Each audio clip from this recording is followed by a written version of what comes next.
इकरारुल हसन कोई फरिश्ता नहीं है। इकरारुल हसन की बहन के कपड़े फटे थे मीनार पाकिस्तान पे।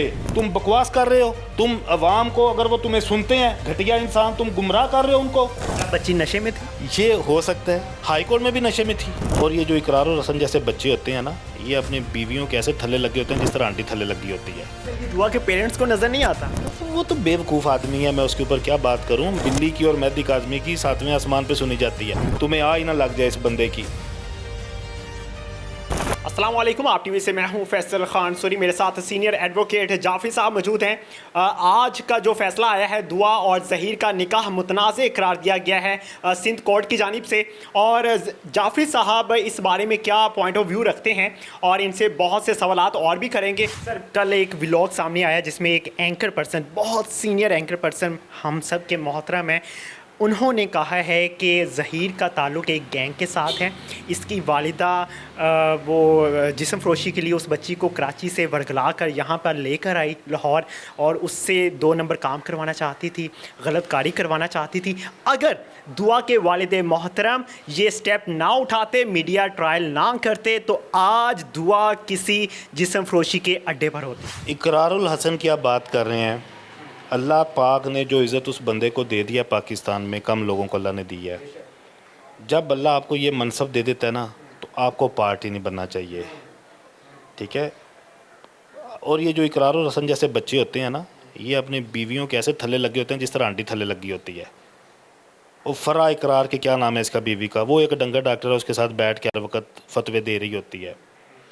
इकरार भी घर से मजबूर है कि राती कुंडी तां खुलनी है जी गल करेंगे। तो इसको वैसे भी अब मोहम्मद बिन कासम बनने का शौक़ बन गया है। कल एक किसी ने अपने व्लॉग में वो वीडियो चलाई है साइमा काज़मी की, इकरार भाई आप मेरे भाई हैं, आप मेरी मदद करो। और ये साफ लग रहा था कि इकरार ने उसको बोला है कि मैडम एक इंज दी वीडियो पा दे तो मैं तेरी मदद वास्ते घोड़े दे चढ़ के तो जनाब वो अफगानिस्तान तो बार्डर सहरा पार करना सिंध आ जाऊँगा। अब बेवकूफ़ आदमी है, मुझे कहना नहीं चाहिए। मैं अल्लाह से हाथ जोड़ के माफ़ी मांग के कहता हूँ, बड़े अच्छे आदमी थे, मैं उनको बड़ा एडमायर करता था। अमर लियाकत, क्या उनकी इब्तदा थी, क्या उनकी पीक थी और एंड क्या हुआ, ये मुस्तकबिल का अमर लियाकत है इकरारुल हसन। ये मेरे पास इसकी टीम के बंदों की 1-2 इतलात हैं। मैंने इसके ऊपर मुझसे परसों लाइव सेशन में बात की या इसके बारे में मैंने जवाब नहीं दिया। मैंने इसके ऊपर सर्च किया है कि इकरारुल हसन किस मकसद के तहत कूदा है इसमें। ये आपको मैं ऑडियंस बताना चाहूँ कि इकरारुल हसन कोई फ़रिश्ता नहीं है। जो बंदा आपको हफ्ते में 2 बार टीवी पे नज़र आ जाए वो फ़रिश्ता नहीं होता, ठीक है। इकरारुल हसन बहुत बड़ा, बहुत एक किस्म का भोंडा करैक्टर है इस सारे केस में। इकरारुल हसन की बहन के कपड़े फटे थे मीनार पाकिस्तान पे। ये इकरारुल हसन एक खुसरे के साथ जाकर अपनी बहन के घर गया, वहाँ पे जाके उसके सर पे हाथ रखा और कहा कि या अल्लाह तेरा शुक्र है बेटी नहीं हुई। ठीक 1 हफ्ते के बाद उस बहन से लाताल्लुकी का इजहार किया और जाली रो रो के ग्लैसरीन लगा के आंखों में, और नज़र आ रहा था कि ये भोंडा एक्टिंग कर रहा है।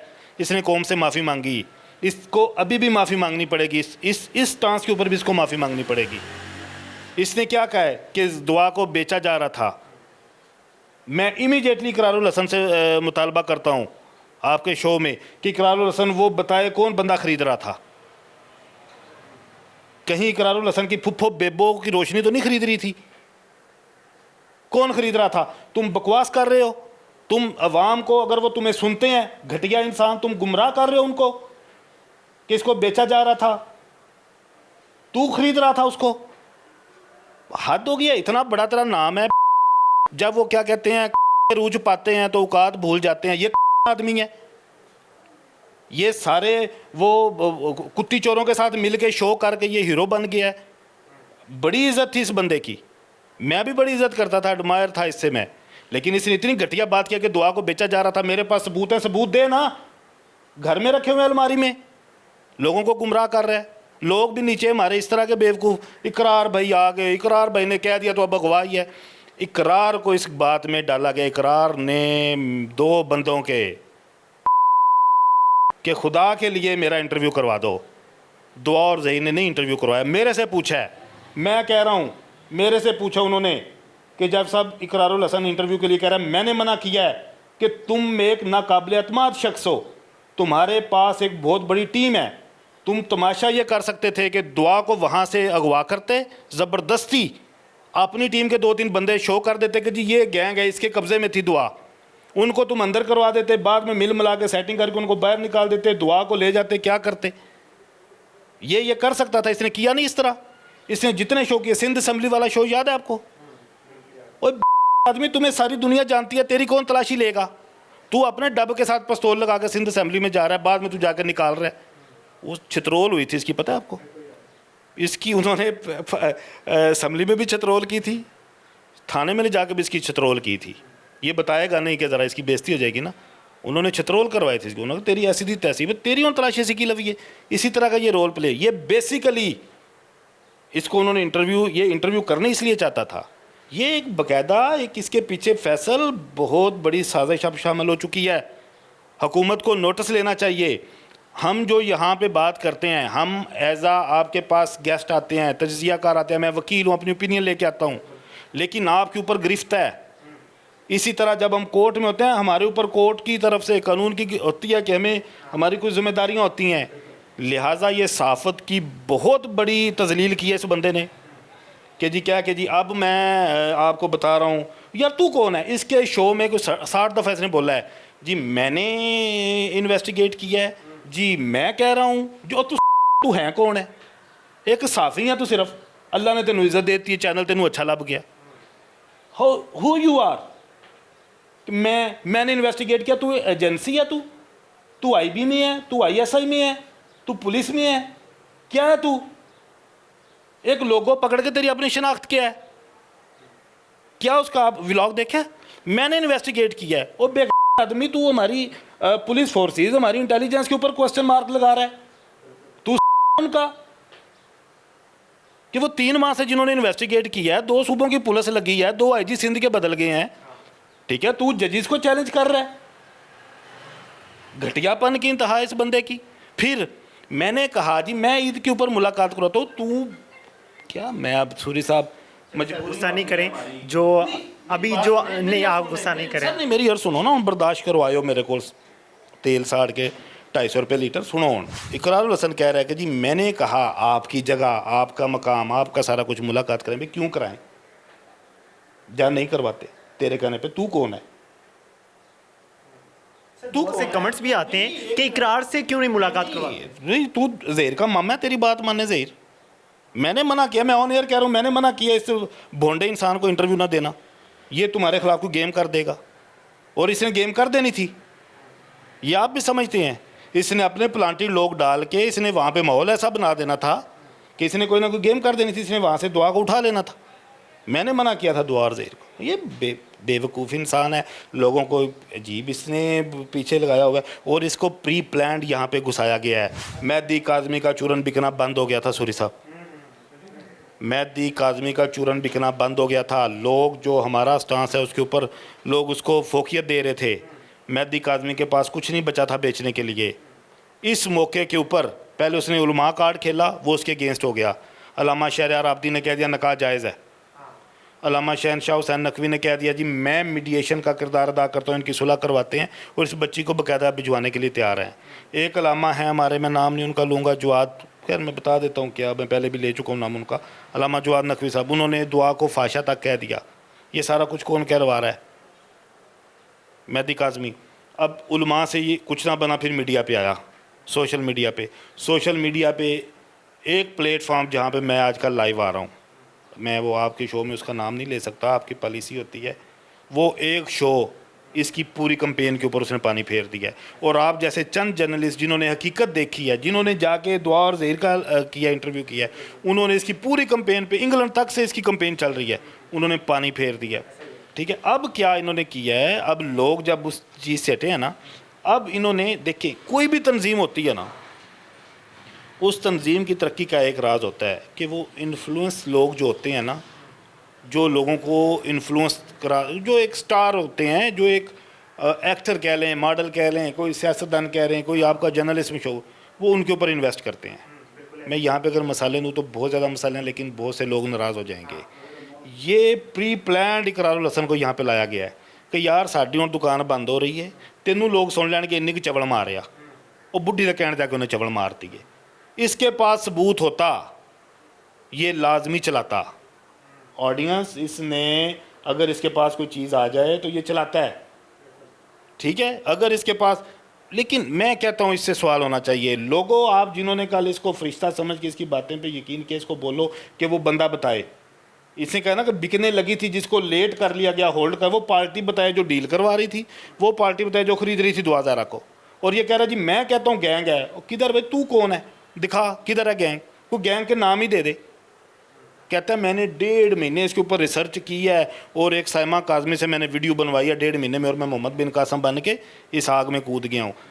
तू जलील होगा, तू दोबारा जलील होगा, जिस तरह तेरी बहन के कपड़े फटे थे तो तू जलील हुआ था मीनार पाकिस्तान पे आयशा इकराम के, तू दोबारा जलील होगा इंशाल्लाह ताला, और अब लोग तुम्हें माफ़ भी नहीं करेंगे। जाफी साहब, जो आज का फैसला आया है कोर्ट की जानिब से, उस फैसले पे आप क्या राय रखते हैं?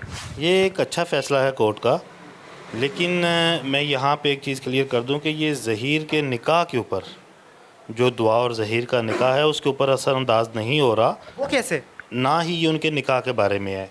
ये देखें, इस निकाह में ये मेरे पास फ़ैसला है, क्या जज साहब ने इसमें कहा कि निकाह के वक़्त उम्र के तयन के लिए दस्तावेज़ात की तस्दीक ज़रूरी है, निकाह के वक्त नादरा और दिगर मुसद्दक़ा दस्तावेज़ात की मौजूदगी ज़रूरी है, ठीक है। ये 2 मेन पॉइंट थे। ये एक निकाह खां की पर्सनल कैपेसिटी में जो उसकी ज़िम्मेदारियां हैं, जिनको अदालत समझती है कि उसने पूरा नहीं किया, क्योंकि जस्ट एक फ़ोटोग्राफ लगा दुआ का और उसमें उन्होंने जो बताया कि उम्र 18 साल उन्होंने लिख के और निकाह करवा दिया। लिहाजा इस फैसले में कहीं भी ये नहीं है कि कोई निकाह कालअदम करार दे दिया गया है या निकाह डाउटफुल हो गया है, ऐसा कुछ भी नहीं है। ये एक निकाह खां, चूँकि निकाह खां की अपनी रिस्पॉन्सिबिलिटीज़ होती हैं, निकाह खां के पास ये सरकारी ज़िम्मेदारियाँ होती हैं कि वो किसी का निकाह पढ़ा रहा है। बच्चे के पास तो आईडी कार्ड भी मौजूद नहीं था, तो फिर किस तरह से निकाह हो गया? जी, हो जाता है निकाह। सम टाइम यहाँ पे एक उज़र जो बहुत ज़्यादा वैलिड उज़र है वो ये है कि जी जब मैं घर से आई हूँ तो मेरे जो कागजात थे वो मेरे वालिदैन की कस्टडी में थे तो मैं नहीं ला सकी।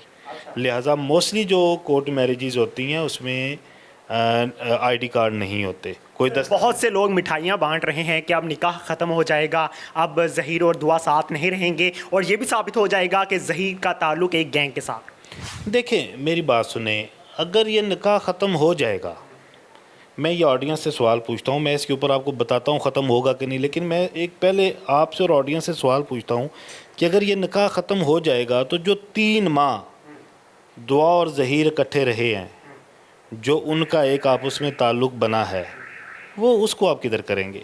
क्या वो भी रिकॉल हो जाएगा? क्या दुआ उसी पोजीशन पे आ जाएगी जहाँ पे वो 16 अप्रैल को थी? सही, दुआ के पेरेंट्स को नज़र नहीं आता? वो तो बेवकूफ़ आदमी है, मैं उसके ऊपर क्या बात करूँ। मैं बोल बोल के थक गया हूँ, लेकिन वो एक जाहिल आदमी है। बात यहाँ पे है ऑडियंस की। हमारे लोगों को ये अंडरस्टैंड करना चाहिए कि इस्लाम में 9 साल की बच्ची का निकाह हो जाता है जो कि वैलिड है। अब उसकी जो लीगल इसमें कर दी गई है शरीयत को, जो शरई कवानीन है कि जब लड़की को हैज़ आना शुरू हो जाए, हैज़ को भी मैं आसान कर देता हूँ कि जब लड़की को पीरियड्स आना शुरू हो जाए, ठीक है, तो यहाँ तक शरीयत में मिसाल मिलती है कि पहले पीरियड्स के बाद लड़की की शादी कर दी जाए। लिहाजा ये जो निकाह है शरई तौर पर भी और कानूनी तौर पर भी, अगर ये जिस तरह अभी ज़िद लोग डाल रहे हैं 15 साल की 15 साल की 15 साल की नहीं, ये स्ट्रेट वे उसमें लिखा हुआ है कि 15 to 16 ईयर, नियर टू 15। वो नियर तो 11 माह भी नियर ही है कि 15 साल 11 माह की है, ठीक है। वो तो उसकी, ये तो बेनिफिट का यहाँ पे सवाल आ जाता है, और बेनिफिट जो सॉरी डाउट का, और जो डाउट का बेनिफिट है हमेशा जो है वो अक्यूज़ को मिलता है। क्या ये अब साथ रह पाएंगे या नहीं? सर ये साथ ही हैं। 2 हाई कोर्ट्स के फैसले इंटैक्ट हैं, 2 लोअर कोर्ट्स के फैसले इंटैक्ट हैं। जब कोर्ट्स ने ऑलरेडी दुआ को भेज दिया, और सुप्रीम कोर्ट ने क्या कहा है, उन्होंने कहा ये लड़की किसी की प्रॉपर्टी नहीं है, पर्सनल प्रॉपर्टी। आप बार बार ये दोहरा रहे हैं कि भाई ये बयान आया है, ये फैसला आ चुका है कि ये दोनों अब साथ रहेंगे, दुआ किसी की मलकियत नहीं है। वो लोग जिनको समझ नहीं आ रहा, जो लोग आपको गालम गलोच कर रहे हैं, वो लोग जिनको सोशल मीडिया पे आके बोलने का शौक होता है, वो गालम गलोच करके बोल रहे होते हैं, तनकीद कर रहे होते हैं कि ये पागल है, ये बोली जा रहा है, बकवास करता जा रहा है, उन लोगों को किस तरह से आप समझाएंगे? ये लोग अहमकों की जन्नत में है, ठीक है। ये 21 तारीख को चीज़ें वाज़ेह हो जाएंगी, लिहाजा मैं अब इनको क्या रिएक्ट करूं।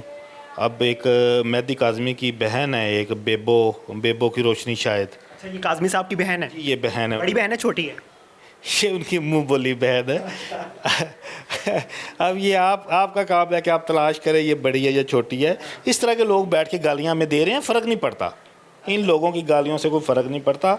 मैंने जितनी बातें की हैं आज तक, मैं अपनी हर बात के ऊपर कायम हूँ। मैंने अपना स्टांस 2 माह पहले से मैं कह रहा हूँ कि ये केस नहीं बनता, जो दुआ ज़ारा चाहेगी वो होगा। मैं आज भी वहीं पे स्टैंड कर रहा हूँ। इस निकाह को कालअदम जज कैसे कर सकते हैं? जज हम इंसानों से, अल्लाह ताला उनको हाई रैंक दे देता है। सर, इतना अरसा हो गया है, अभी तक अदालत को मालूम क्यों नहीं पड़ा कि इनका ताल्लुक एक गैंग के साथ है? सभी अवाम को पता है कि ये गैंग है। यार फैसल एक यतीम बच्चा है, 8-9 साल उसकी उम्र थी जब उसका बाप मर गया। वो बच्चा सेल्फ मेड है, उसकी माँ जो है वो ठीक है ग्रेड 4 की मुलाजम है यूनिवर्सिटी में। उसका भाई जो है वो इसी तरह ही ग्रेड 4 की शायद पंजाब यूनिवर्सिटी में है। वो बच्चा पंजाब कॉलेज से उसने FA किया है, साथ वो अपना काम कर रहा है। 13 साल हो गया उसको यतीम हुए, ठीक है। यहाँ पे तो ऐसे बंदे को भाईजान कुर्बानी पे गोश्त कोई नहीं घर भेजता। गैंग कहाँ से पीछे आ गया? क्या बातें करते हैं। गैंग होता पहले दिन सामने आ जाता। और वो बच्ची लाइव आई है हमारे साथ। उसके अलावा बच्ची के कई इंटरव्यूज़ हैं, तीनों बच्ची इतनी खुश है। बच्ची नशे में थी क्या ये हो सकता है? 2 घंटे का सेशन हुआ है लास्ट जो उसका लाइव हुआ है, उसके हाई कोर्ट में भी नशे में थी। मैं आपसे पूछ रहा हूँ कि क्या वो हाई कोर्ट में भी नशे में थी, क्या वो लोअर कोर्ट्स में भी नशे में थी, या वो जब उसने अपने पर्सनल व्लॉग बना के लगाए हैं, जब उसने आके ज़हीर के साथ इंटरव्यूज़ दिए हैं। इवन 3-4 दिन पहले समा पे जो आया, जिसको मेहदी काज़मी ने बद्दुआएं दी हैं झोलियाँ उठा के, मैंने तो समा को बोला है कि भाई इसके ख़िलाफ़ वीडियो ना लगाओ। बिल्ली की और मेहदी काज़मी की 7वें आसमान पे सुनी जाती है, तुम्हें आ ही ना लग जाए इस बंदे की। नहीं, ये चीज़ें वो नशे में वो बच्ची। अच्छा, मैं आप एक मज़े की बात बताऊँ ऑडियंस, अब वो बच्ची नहीं रही, अब उसकी बड़ी मैच्योर लुक हो गई है। आपको कैसे पता? की सतम ज़रीफ़ी सूरी साहब, इंसान को हालात मैच्योर करते हैं। इंसान खुशहाल हो, उसके घर का माहौल अच्छा हो, 60 साल का होकर भी 40 का लगता है। और जब हालात की सितम ज़रीफ़ी हो तो 18 साल का बंदा भी 50 का लगता है। तो हालात जो 3 माह उसके बाप ने उसको दिखा दिए हैं ना, तो वो बच्ची अब मैच्योर हो गई है। सर, मैं एक और बात कह दूं, अब जब वो कोर्ट के सामने पेश होगी आप उसकी स्टेटमेंट सुन लीजिएगा, वो इस मेहदी काज़मी की तहस नहस करके रख देगी। सर, आप एक लाइव सेशन में थे, तब आप दुआ के वालिद मोहतरम की तज़लील कर रहे थे और दुआ हंस रही थी। आप नहीं समझते कि आप एक बच्ची को ख़राब कर रहे हैं, गलत रास्ते पे लेकर जा रहे हैं? जब वही बाप ऑन एयर कह रहा है कि मेरी बेटी ज़िना कर रही है, तब ये आप सवाल क्यों नहीं उठाते? अगर मैंने कुकू कोड़ा कह दिया उसकी बेटी के सामने, तो क्या मैंने उसको तज़लील कर दी? जब वो बाप कहता है कि मेरी बेटी एक नाजायज़ रिश्ते में रह रही है, जब बेटी कह रही है। अच्छा, मैं इस बाप का करैक्टर आपको बता दूं। ARY पे एक शो हुआ था इसका वसीम बदामी के साथ शायद, उसमें इसने कहा रो रो के, जब वो एक मौलवी साहब ने कहा या अल्लाह मोहम्मद बिन कासम को भेज कि पता नहीं दुआ ज़ारा को जो है ना वो सिकंदर यूनानी अगवा करके ले जाने लगा, ठीक है। तब उसने क्या कहा जी, मुझे मैसेजेस आ रहे हैं, मेरे से तावान मांगा जा रहा है, मेरे से 25 लाख रुपया मांगा जा रहा है, लोग मुझे कह रहे हैं मुझे तावान दे दो नहीं तो हम तुम्हारी बच्ची को अफ़गानिस्तान भेज देंगे। ये बातें की मेहदी काज़मी ने, ऑन रिकॉर्ड है। आज तक ऐसा कोई स्क्रीनशॉट स्क्रीन पे आया है? मेरे लाइव में जिस प्लेटफॉर्म पे मैं बैठा हुआ था, मेरी मौजूदगी में ज़हीर ने धो के रख दिया। उसने बोला है जी मेरे पास तमाम चैट है, मैं डे फर्स्ट से कह रहा हूँ अंकल आप हमें माफ़ कर दें, हमने ये शादी कर ली है, हम बच्चे हैं आपके, हमें माफ़ कर दें। यार वो इतना ग्रेट बच्चा है, आप तो उसके साथ मिले हुए हैं, मैंने आपका देखा व्लॉग उसके साथ। आप बताएं, इतना सेंसेबल बच्चा वो बच्चा, वो किसी ने पत्थर से पूछा तुम गोल कैसे, उसने कहा ठोकरें खा खा के। 8 साल की उम्र में जिस बच्चे ने अपना बाप खो दिया हो, और जिस बच्चे ने अपनी मेहनत करके मैट्रिक किया हो, अपनी मेहनत के बलबूते पे एफए किया हो, वो बच्चा कल को क्या निकलेगा। ठीक है, और वो जो बच्चा बोलता है दिल करता है बंदा सुने उसको। ठीक है, लिहाजा चीज़ ये है कि मेहदी काज़मी की कोई तजलील नहीं हुई। अगर मैं इससे ज़्यादा भी कर देता ना, तो काज़मी इस वक्त खुद एक तजलील है, वो चलती फिरती एक तजलील की मूरत है, वो मुजस्मा है ज़िल्लत का। दुनिया में पाकिस्तान की तारीख़ तक जब ज़िल्लत का नाम आएगा, जब बेगैरती का नाम आएगा, जब तजलील का नाम आएगा, तो हर इंसान की आंखों के सामने मेहदी काज़मी का वो ड्रामेबाज वाला चेहरा नज़र आएगा। देखो, बाप माँ और बाप जो होते हैं उनके लिए बच्चों से बढ़ के कुछ नहीं होता, बच्चों की गलतियाँ माफ़ की जाती हैं। ये प्रूव है ऑडियंस, मैं आपको डंके की चोट पे कह रहा हूँ, ये प्रूव्ड है कि उसके पीछे कोई गैंग नहीं है। ये साबित शुदा है कि ज़हीर के पीछे कोई गैंग नहीं है, और ये एक सिंपल लव मैरिज का केस है। इसको जस्ट अब नए नए चेहरे सामने ला रहे हैं इन्फ्लुएंस करने के लिए दारों को, लेकिन कुछ भी नहीं होना। बिल्कुल जी, आपने सुनी जाफ़ी साहब की गुफ्तगू, और जो उनके पास दलाइल थे उन्होंने दिए, और बहुत अच्छी गुफ्तगू करते हैं, पॉजिटिव गुफ्तगू करते हैं। उसकी वजह यह है कि ये जानते हैं दुआ को और ज़हीर को, मुलाकात कर चुके हैं, उनसे बात करते हैं, डेली सेशन में बातचीत होती है, सवालात होते हैं, और दुआ ज़हरा और ज़हीर उनको जवाबात देते हैं। तो मेरे ख़्याल से कि हमें अब अपनी सोच को, अपनी जहनीत को बदल लेना चाहिए और पॉजिटिव तरफ जाना चाहिए। इसी के साथ मुझे दीजिए इजाज़त। अल्लाह ने के बाद।